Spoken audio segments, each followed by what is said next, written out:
call. My name is Jack Waas, and I'm the education specialist at OET. Thank you to TIMGA for the opportunity to be here today. And then also, of course, want to pass it over to Danielle to introduce herself before I get started with my slides. Yeah, good afternoon, everyone, or good morning, depending on where you're joining us from. Danielle Tinder, Director of Domestic Services at ECFMG. So looking forward to sharing some information about Pathways today. Perfect. Well, let me go ahead and start sharing my screen here.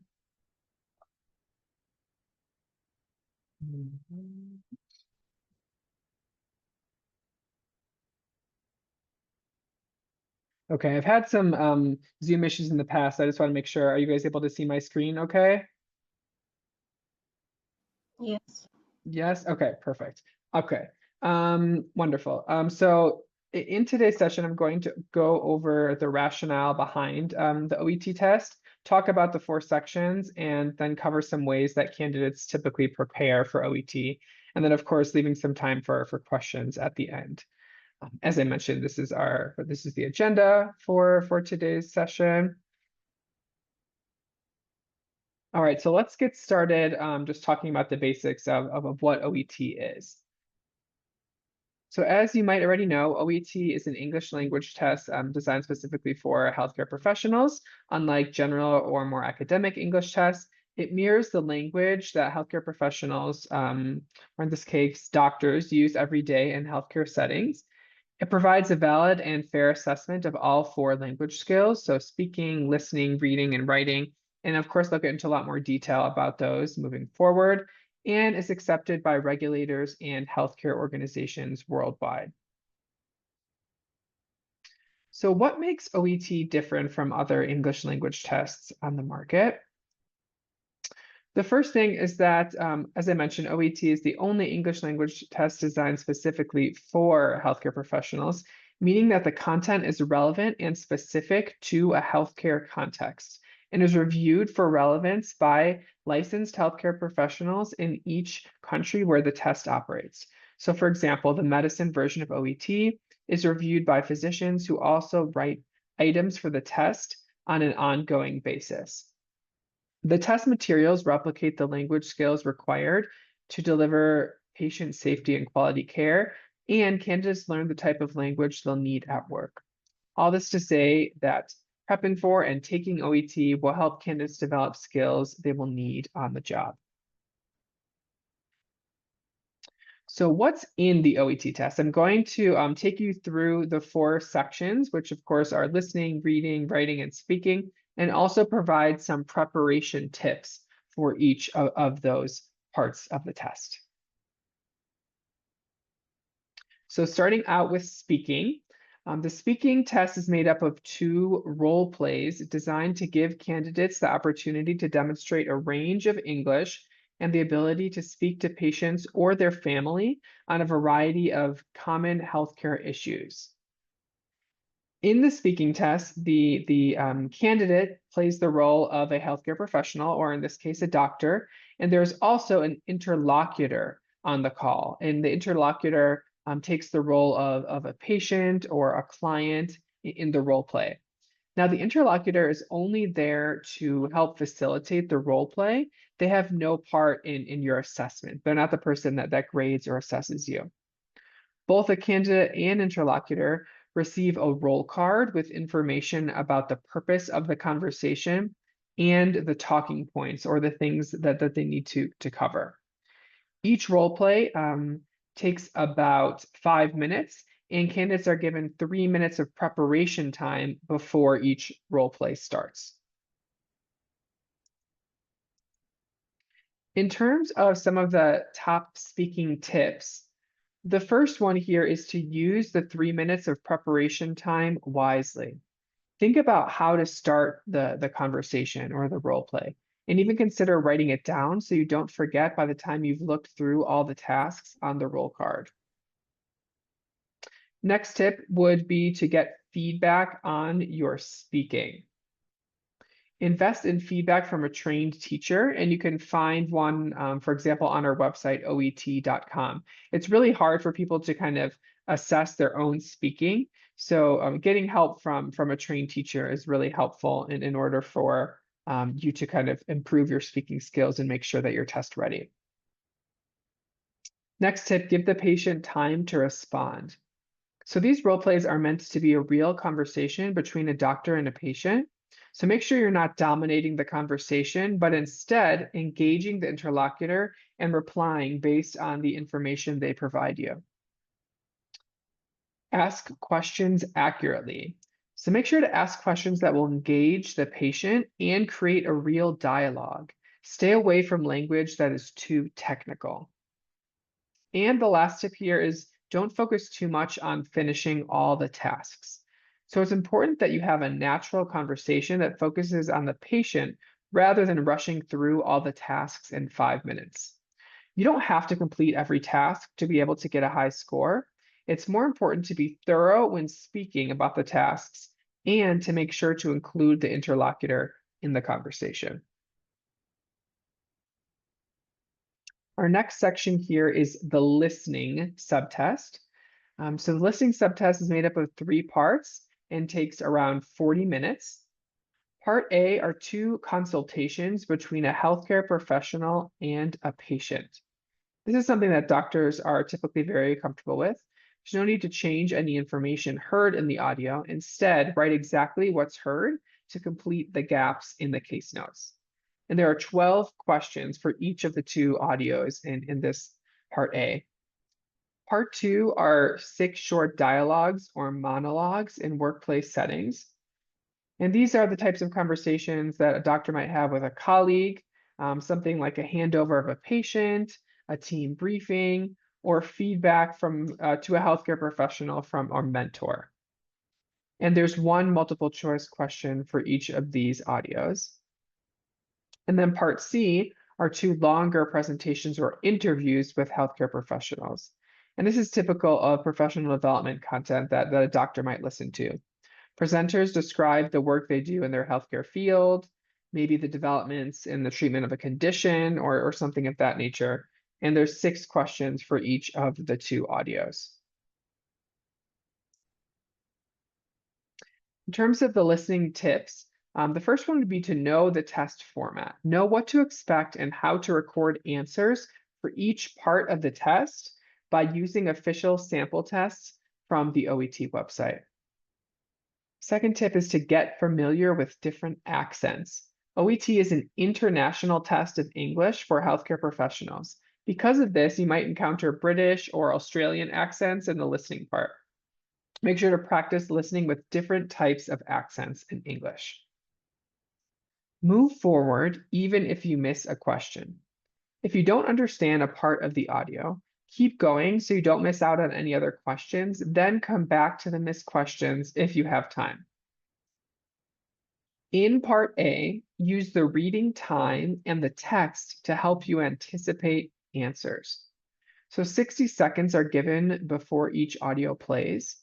Use that time to get a sense of the patient scenario and start to anticipate the type of answers you'll hear by using the words around the gap that give you an idea of whether their answer is going to be a symptom, a body part, or the patient's occupation, for example.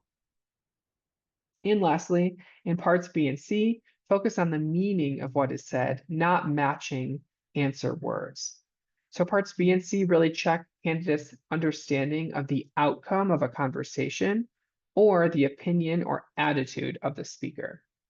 You should avoid focusing on individual words repeated in both the question and the audio. Instead, focus on the speaker's intended meaning. Next subtest here is reading, which is also made up of 3 parts and takes a total of 60 minutes. Part A, which is an expeditious or fast reading task, is completed as 15 minutes, and it's designed to replicate the workplace where doctors don't always have the luxury of time to consider information, check the meaning of words, etc. You should use skimming and scanning skills to quickly find information from one of 4 texts and copy this as your answer. And there are 20 questions in part A. Part B are 6 short workplace extracts. So these are short texts typical of those sent as an email or memo in a workplace setting or found on a staff room notice board. So something like policy updates, machine operating instructions, etc. And there's one multiple choice question for each of the 6 texts. And lastly, part C are 2 long passages. So like listening, these passages are typical of professional development content of general interest to healthcare professionals. Moving on to the reading tips. Number 1 is to build your reading stamina. So for all parts of the test, it's a good idea to train a few times a week by doing 1 hour of reading, 40 minutes of listening, and maybe 45 minutes of writing. And preferably at least once a week, try to do all of those things back to back to really build your endurance. Initially, practice without a timer to build your confidence. So don't overcomplicate things when you start prep. You should give your brain space to work out how the test works and get familiar with the type of questions, and then start timing yourself based on the time allotted in the different sections. Read for meaning, not word spotting, words in the text with answer options. So when reading, make sure to focus on the meaning of the text, not getting distracted by words you see repeated in the text and answer options. That might lead to you choosing the wrong answer. In part A, answer the questions in order.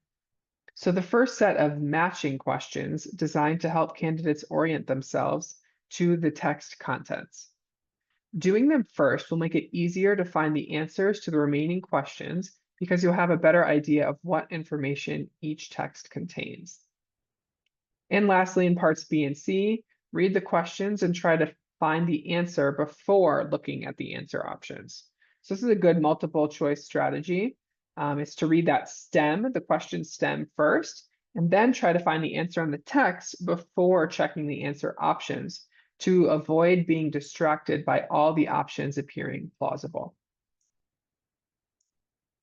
Moving on to our last subtest here, which is writing.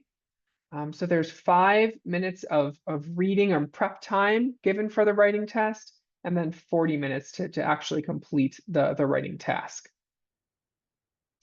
And that 5 minutes of prep time is given to read the patient's case notes or the case history, which is something very familiar to doctors. And at the end of the case notes is the writing task, containing details of who you need to write the letter to and why. And then you have those 40 minutes to actually write the letter. Everything needed to include in the letter can be found in the case notes. Candidates need to decide which information the reader needs to continue care and how to organize this to be as clear as possible for the reader. And typically, as you can see on the slide, the letter is a referral letter, but could also be a discharge summary or a transfer letter.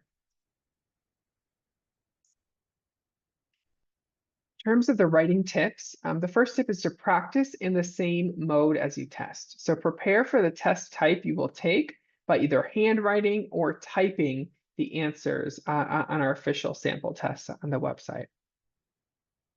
Make sure to practice all letter types. So for doctors, as I said, you will be asked to write one of 3 types: the referral letter, discharge, or transfer.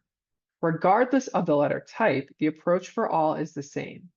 What information does the reader need, and how can this be most clearly communicated? Get feedback on your writing. Getting feedback from a trained OET teacher is recommended to make sure your letter meets the OET assessment criteria needed to score well. Throw away your templates. To score well, your letter needs to be personalized to the specific patient and their individual needs. Don't be tempted to learn a template or format by heart. Instead, focus on communicating the specific information relevant to the reader. And lastly, keep your reader in mind.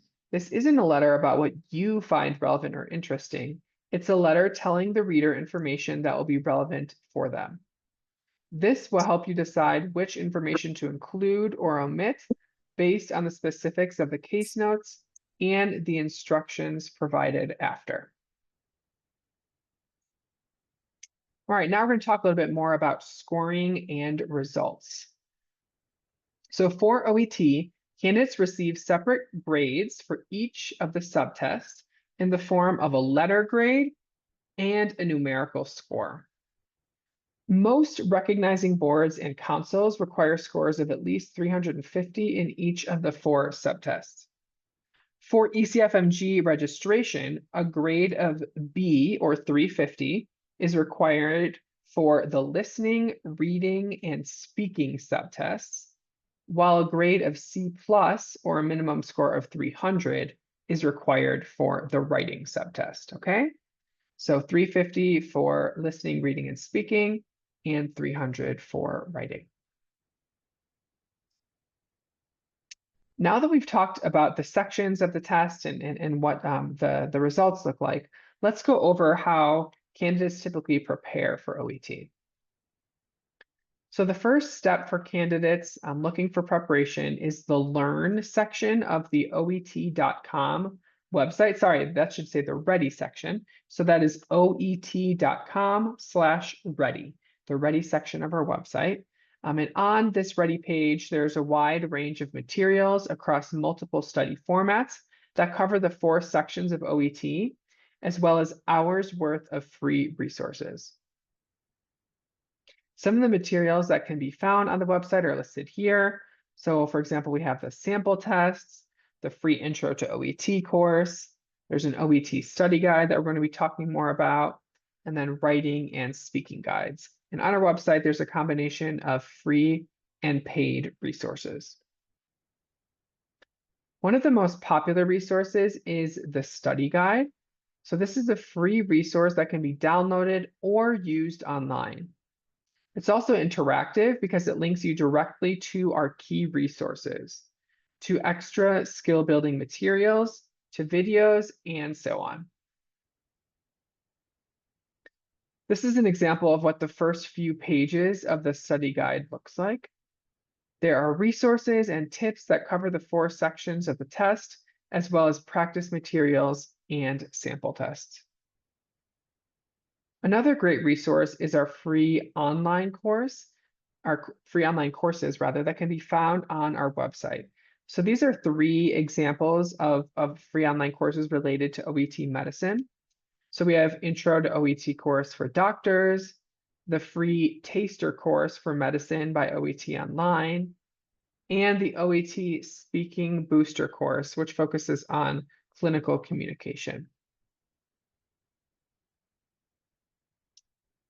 These courses give you a comprehensive overview of the OET test and include practice questions, tips, downloadable checklists, and a study planner, and lots more. They can be taken on your laptop, phone, or tablet, so a lot of flexibility there. We also have online courses covering each of the individual skills or individual subtests: listening, reading, writing, speaking.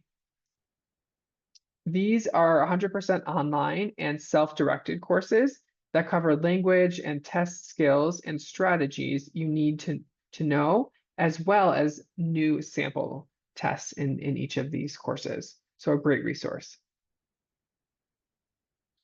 Another popular resource on our website are our free sample tests. There are 5 complete tests worth of questions with both computer and paper versions available. These sample tests include answer keys as well as audio and transcripts for the listening test.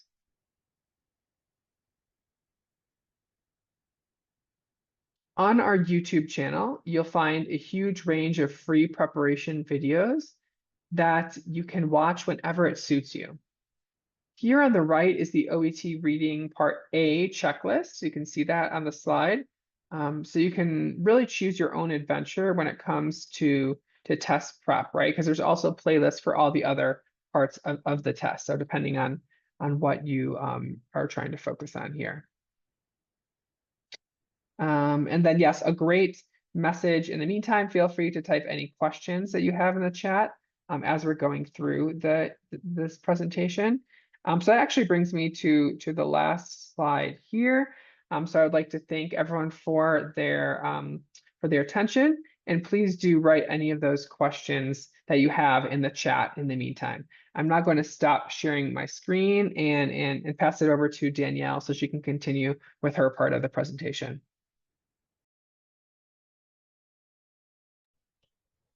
Thanks so much, Jack, and thanks again, everyone, for joining today. It's really a pleasure to be here speaking with all of you from TIMGA. First, today's topics for the ECFMG portion. We're going to do a high-level overview of our certification requirements, and then we'll go into the pathways, both the general requirements for each of the pathways, and then an overview of the application process itself. Then finally, we'll spend a little bit of time at the end talking about the validity of certificates that are issued based on pathways, including how to become permanently valid or how to extend your validity should you need to. And then we should have plenty of time to answer any questions you have as well. So let's jump right in. ECFMG certification requirements fall into 3 categories, and that's our eligibility requirements.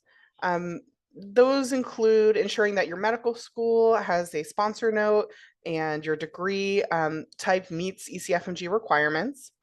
Second is the examination requirements, and those are the medical science and clinical and communication skills requirements. And then finally, the medical education credentials requirement.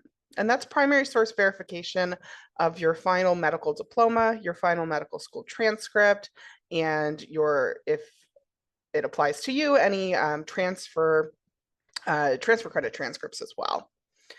And we've put the link there to our website. Obviously, complete details on the certification requirements can be found there. And today's presentation, we're going to go into more of the exam requirements. So when I said medical science exams, those are USMLE Step 1, Step 2 CK. You'll need passing results on both of those examinations. And then our clinical skills requirements can be met either through the pathways or the former USMLE Step 2 CS. And then finally, our communication skill requirement, which includes English language proficiency. If you've taken Step 2 CS, that meets our communication skills requirement. And as we just heard, if you're going through the pathways, OET Medicine is the current requirement.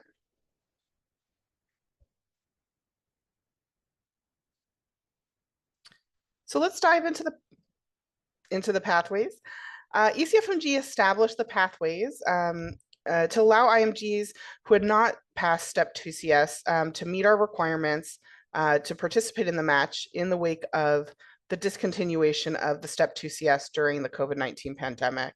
And there are 6 pathways available, and which pathway you'll go through is dependent upon your individual education and training history. And when you submit your application, you'll answer a short series of questions which will actually lead you into the correct pathway. So as long as you answer those questions accurately, truthfully, you'll be directed to the correct pathway for your situation. So pathway 1 listed here, this is for applicants who hold a license or have held, a license to practice medicine without supervision outside of the United States. For the current Pathways 2026 season, you must have held the license after January 1, 2021, and the license may be issued prior to that date, but as long as it was active after Jan 1, 2021, it qualifies. So all applicants who meet that requirement, who are or have been licensed, will go through this pathway. And we encourage Pathway 1 applicants to review the document requirements online. You'll have to submit or have your licensing authority submit a required certificate of good standing. And you can do that before you even submit your application. You can send those documents over to us. Pathway 2, I won't spend too much time on. This is for applicants whose medical school requires an OSCE their medical school and their licensing body in the country require an OSCE to graduate from medical school. And there's some other parameters around that. And essentially at this time, based on those parameters, currently only students and graduates of schools in Bangladesh qualify for this pathway. Many of our current students and recent graduates qualify for one of the next three pathways, which are pathway 3, 4, and 5. And these leverage accreditation systems in place around the world. So for these three pathways, during pathways 2026, you must either be a current student or have graduated after January 1st, 2023. Pathway 3 is for current students or recent graduates of a school accredited by an agency recognized by the World Federation of Medical Education, that's WIFME. Pathway 4 is schools accredited by an agency recognized by the National Committee on Foreign Medical Education, that's a US organization.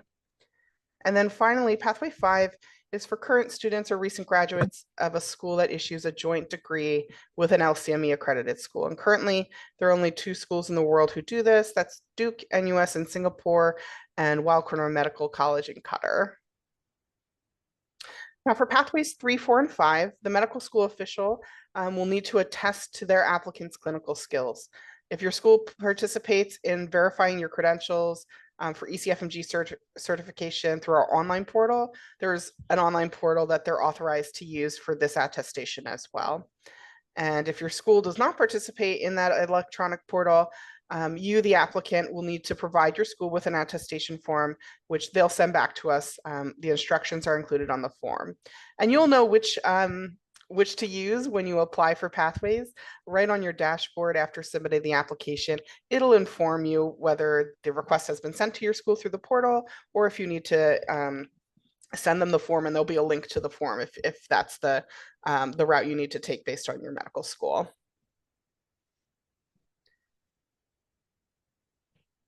Finally, pathway 6.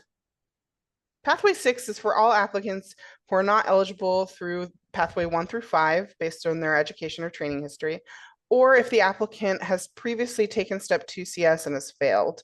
To meet the requirements for pathway 6, the applicant's clinical skills must be observed and evaluated by a licensed physician in 6 real in-person clinical encounters using ECFMG's mini clinical evaluation exercise. And you'll see that abbreviated as mini CEX across our website. Applicants for this pathway are encouraged to read the detailed criteria for acceptable physician evaluators and criteria for acceptable encounters available on our website. I don't want to spend too much time going through each of those, but there are very specific requirements that the physician evaluators and the encounters themselves must meet to make them eligible for this pathway. And I do want to note that while I did mention previously, pathway 1 applicants may be able to submit their applications before they apply. For pathway 6, it's really important that you cannot complete your encounters until after you have applied and invited your physician evaluator through the portal, and the physician evaluator has accepted your invitation. And that's because the invitation to the physician evaluator gives them some key information about what they need to evaluate during that encounter, and they're signing off on that the encounter met our requirements. So if you've done the encounter in the past, the physician evaluator doesn't have that information and has not been able to attest that the encounter met our requirements. So it's really important that you don't do the encounter in the future, or I'm sorry, before you submit your application. You need to submit your application, invite your physician evaluators, and then confirm in your application that they've accepted your invitation. You can track those in your application very easily. And again, in addition to demonstrating you've met the requirements for the pathway, you must pass the OET Medicine exam. And this is a requirement for all IMGs going through the pathways. It's regardless of native language or language of instruction at your medical school, and there are no exceptions to this requirement. And as Jack mentioned, applicants must attain minimum score of 350 on listening, reading, and speaking subtests, and minimum score of 300 on the writing subtest, and these must be attained in one test administration. So should you have a score that falls below those requirements in one subtest, you will need to take the entire series again to meet the requirements. And for Pathways 2026, applicants must achieve this score on a test that has been administered on or after January 1st, 2024. So if you took your exam in 2023, you will need to retake it. We won't be able to use that score for your current Pathways 2026 application.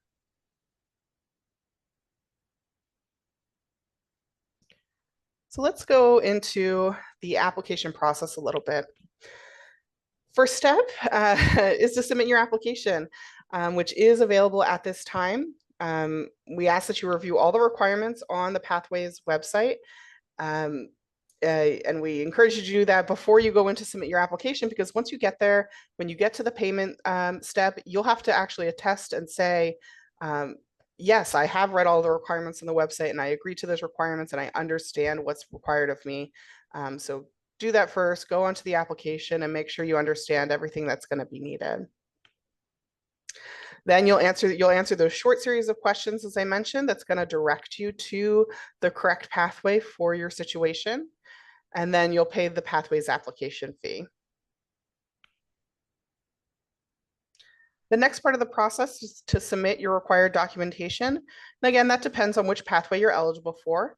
So as a reminder, Pathway 1 applicants, they can submit their documents prior to the application. Pathway 6 need to wait till after they've submitted and their physician evaluators have accepted their invites. Pathway 3, 4, and 5, those documents also cannot be sent in advance because they're going to use that online portal to respond, or they're going to use that form, which you only have access to once you've submitted your application. And you can actually track the status of the receipt and review of all of these documents in your online portal. So it's a great tool just to remember to log in periodically to see where things are at with your application. Next step is to make sure that your OET scores are released to ECFMG. And there are 2 steps in this process, so I want to make sure that we're clear on that. First, you have to authorize ECFMG to receive your scores through OET, and then OET must have your USMLE ID on record. So if you did not provide your USMLE ID at the time you booked your exam, that's fine. There's a brief online form you can fill out to have it added to your record so that once your scores are available, or if your scores are already available, once they have that information, they can send the score over to us. And there is information available on our website that outlines those steps as well and links you to the form you may need to fill out. Once you've made sure that those steps are complete, please allow 3 business days for the score to be matched to your application. This is an automated process where our system runs certain checks to get your score into your application once you've applied or once we've received the score. And so you don't need to check on it. You can just monitor your Pathways application and you'll see that score come in typically 2 to 3 business days after you've applied. And then finally, I mentioned a couple times already, we want to make sure that you're monitoring the progress of your application through our Pathways portal.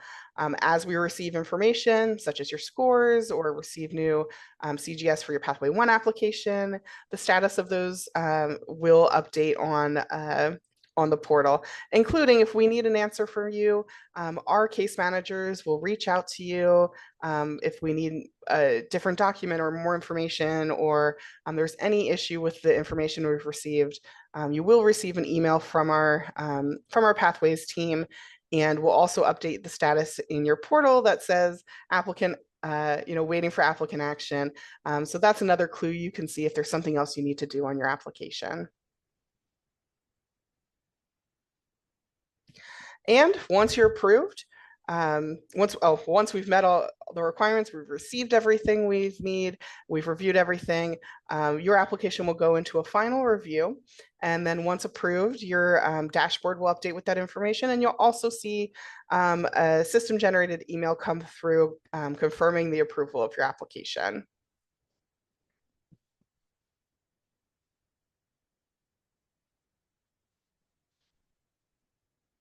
So as I mentioned before, certificates issued to applicants who have met the clinical and communication skills requirements via the pathways are subject to expiration.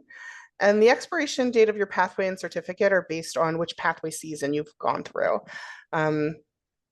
So you'll see this little chart here. The current pathways 2026 season, those pathways will be valid through December 31st, 2028. And you can see that if you met the requirements on 2021, 2022 pathways, or 2023 pathways, and you intend to participate in the upcoming match, you will need to go through a revalidation process. If your certificate is set to expire, or your pathway is set to expire, will not be valid to participate in the match.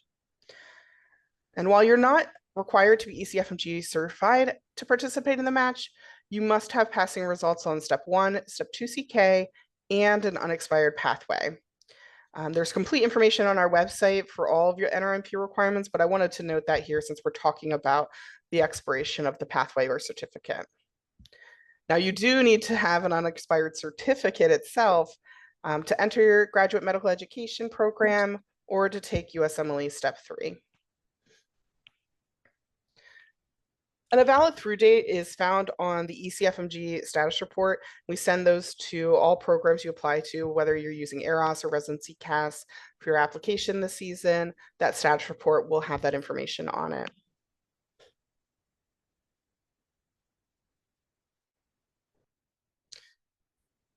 So certificates that are subject to expiration become valid indefinitely after the completion of the first year of eligible training. We confirm that directly with the training program. Your certificate may also become valid indefinitely if you secure a full unrestricted license to practice medicine issued by a US medical board. Now, if you're a J1 sponsored physician, this information, we get it directly from your sponsorship records. We're in contact with your program. So you don't have to do anything on your part to obtain that permanent validation. It will usually be processed within 30 to 60 days of you completing that first year. If you're not a J1 sponsored physician, there are instructions and links to the necessary forms available on our website should you need them. Now, there are also ways to revalidate or extend your expiration date if you need to. So you'll have the opportunity to revalidate if you haven't met the process or requirements for valid indefinitely status before your pathway or certificate expires. You can also revalidate or extend the expiration date after it expires. That's really up to you and your plans for your application. So the way you revalidate is that you'll apply through the pathways application again, but you'll only be given the option of either pathway 1 or pathway 6, because at this point you would no longer be a student or recent graduate, and our pathways 2 through 5 are for students or recent graduates. You will also need to meet the OET requirement with a test administered on or after the date required for the current pathway season. Again, for pathways 2026, that's January 1st, 2024. And then we also offer 1-year extensions for applicants who enter training in the final year of their validity, but maybe they won't complete that 12 months until their certificate would normally be set to expire. Since you've entered training, we can extend it for a year to allow you to complete that 1 year of training and become eligible for valid indefinitely status or permanent validity. And if that applies to you, you can contact our valid indefinitely team. Website or email address is listed here, and they'll provide you with the form and instructions to make that happen.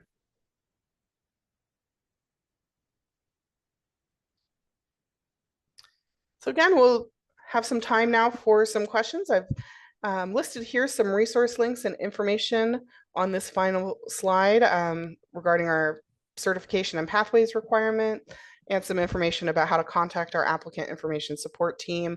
They are standing by to assist you. And our current customer service hours are 7 a.m. to 7 p.m. Eastern time, and we've just released these expanded hours for our applicants.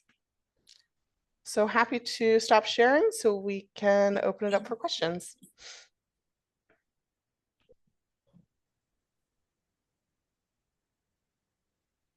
Okay, I do see a couple in the chat already regarding to the certification process, the certificate process. Let's see. I see one by Marcelo and one by Jazz. So I'm Sure, looking I'll at take this first question.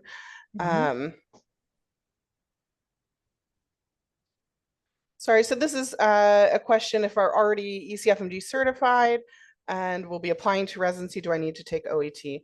Now, again, you only need to take OET again if you have an ECFMG certificate that is subject to expiration and you are set to expire. You do have to have a valid pathway, unexpired pathway. And if you're going through the revalidation process, you will need to retake OET. Now, if you've been certified previously on step 2 CS, you do not need to take OET medicine.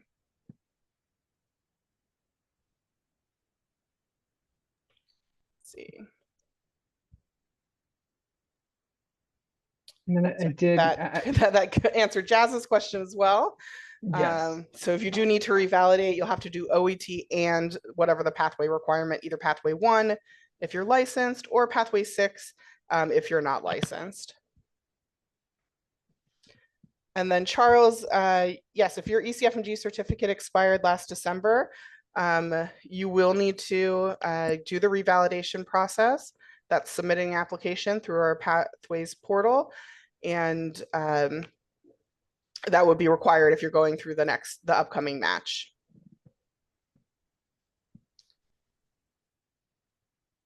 I have a question. Mhm.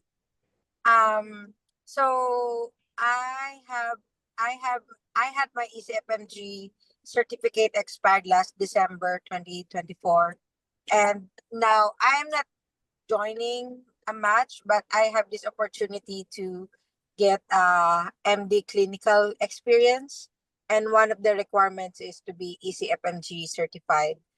I obtained my my certificate through Pathway 1 because I am a licensed doctor in my home country.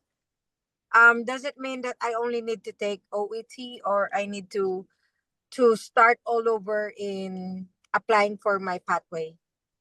You will have to apply for pathway again, which includes retaking OET, and you'll have to submit the required documentation for pathway 1 if you qualify for pathway 1. And how long does it usually take, the entire process? Like an estimate? Fortunately, I can't estimate that at this time. We've, as many of you are aware, we recently opened the Pathways application, which was much later than this season than we typically do. So we're receiving a very high volume of applications and documents. So applicants are experiencing, longer than usual processing times.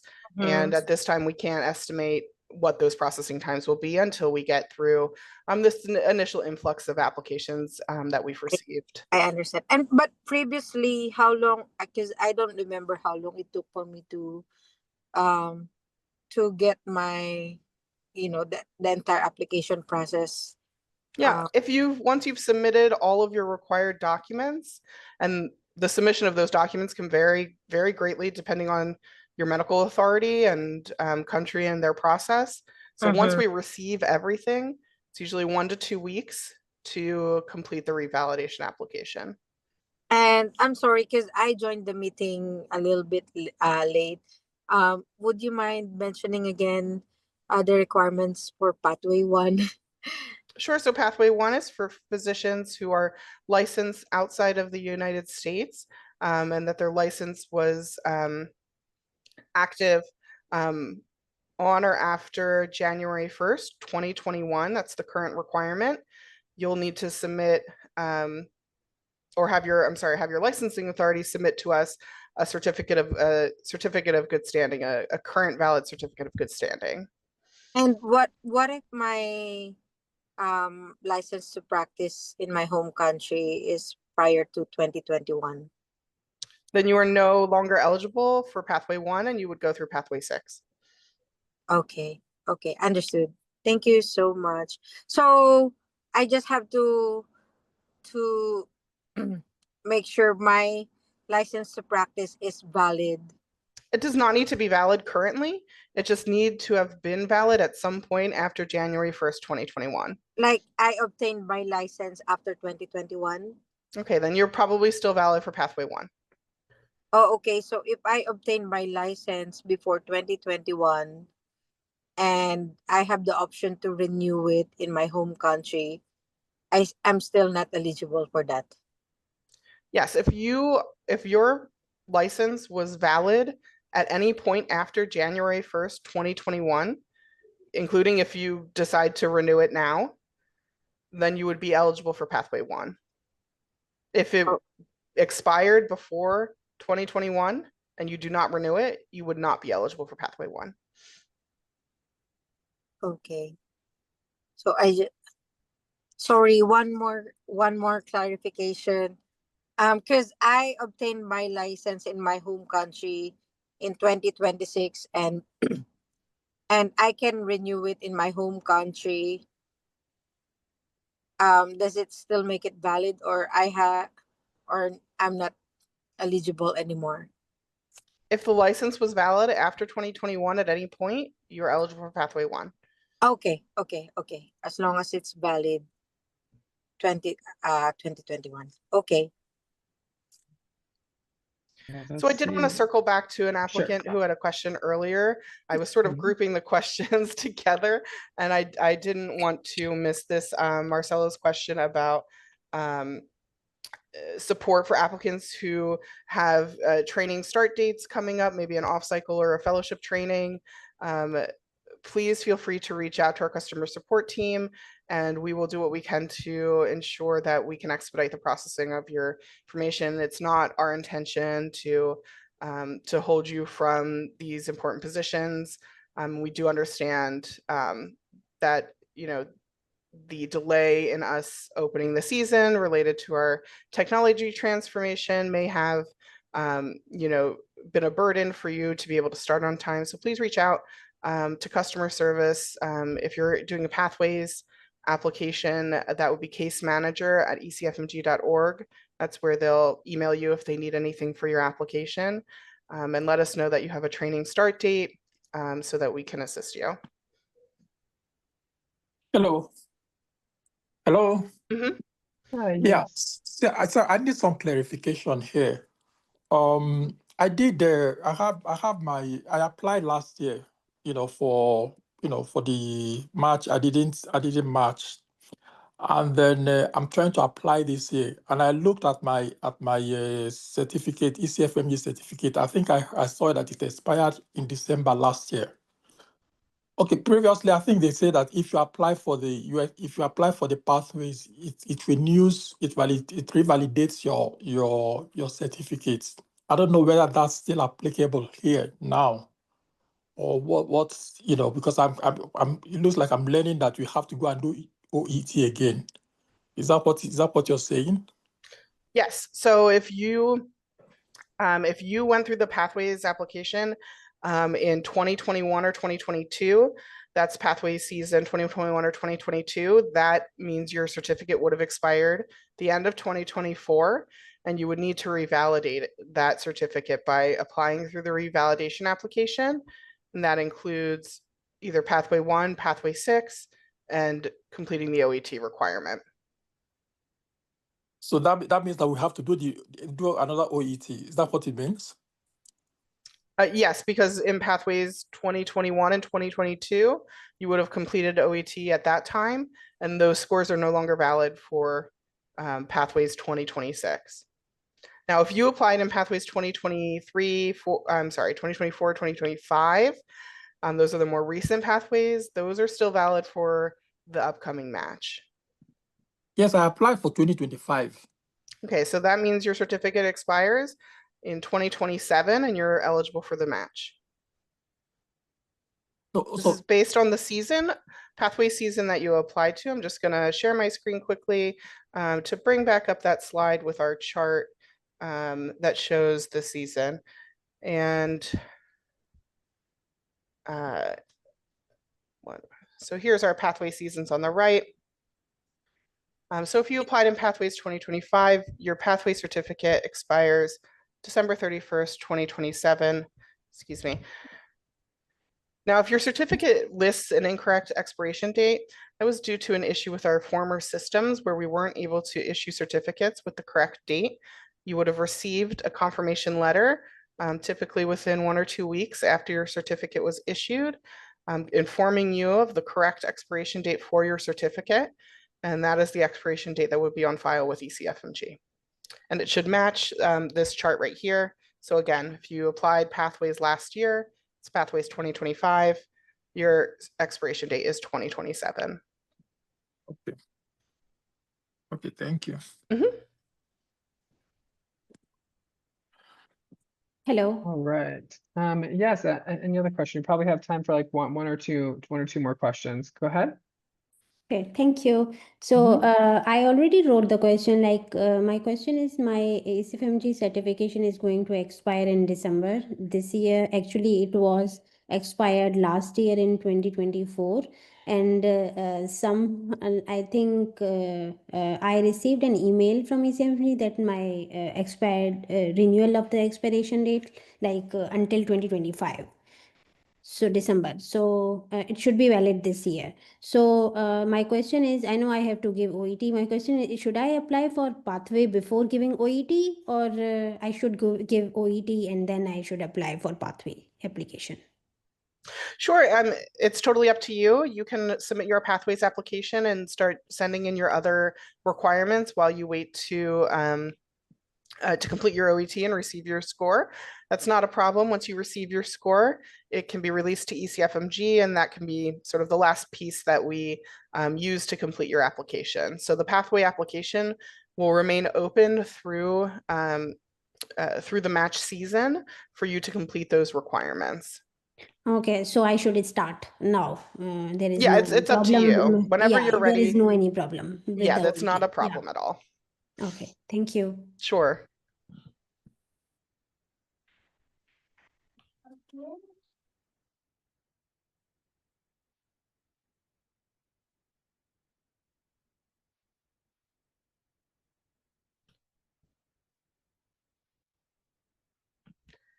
Okay, I think that might be all of our questions. I just want to another plug for our applicant information services team. That's info@ecfmg.org. They are standing by, ready to assist. We just appreciate your time today and your attention and all of your questions related to the process. Jack, any